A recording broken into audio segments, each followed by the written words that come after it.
العثور على جثة أدهم أمس في 8 صباحا.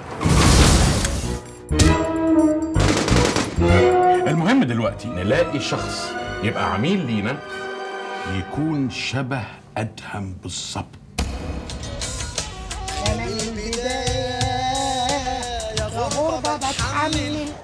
احنا عايزينك تساعدنا في القبض على أكبر تاجر مخدرات في مصر. دراعه اليمين اسمه أدهم ودراعه الشمال اسمه أشرف.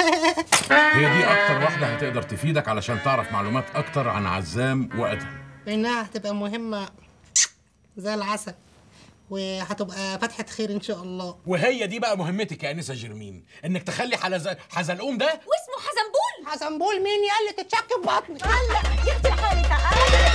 انا وادهم كان في ما بيننا فليرتيشن. طالما بلاي ستيشن وفي العلن والناس كلها زي الفل يا جرمين. وانا هاجي يا باشا جنب الناس اللي تعبت عشان مصر، الاستاذ احمد عرابي ومدام ناديه الجندي. من بكره انت ادهم. الفلوس معايا. الفلوس معايا. وقول له كمان البضاعه معايا. والبضاعه كمان معايا. وقول له ما تاخد الكلمه دي. احلم واحلم واحلم اكتر، اوعى حلمك يبقى كابوس. احلم قبل الحلم ما يغلى، لو فاكر حلمك بفلوس. يا فندم الفكره اللي انت بتقولها دي اتهرست في 300 فيلم عربي قبل كده، وده اللي مخليني متمسك بالفكره اكتر، لان من كتر ما اتهرست محدش هيفكر ان احنا هنعملها تاني. وده اللي خلاني اسمي المهمه لا تراجع ولا استسلام، بين قوسين القبضه الداميه.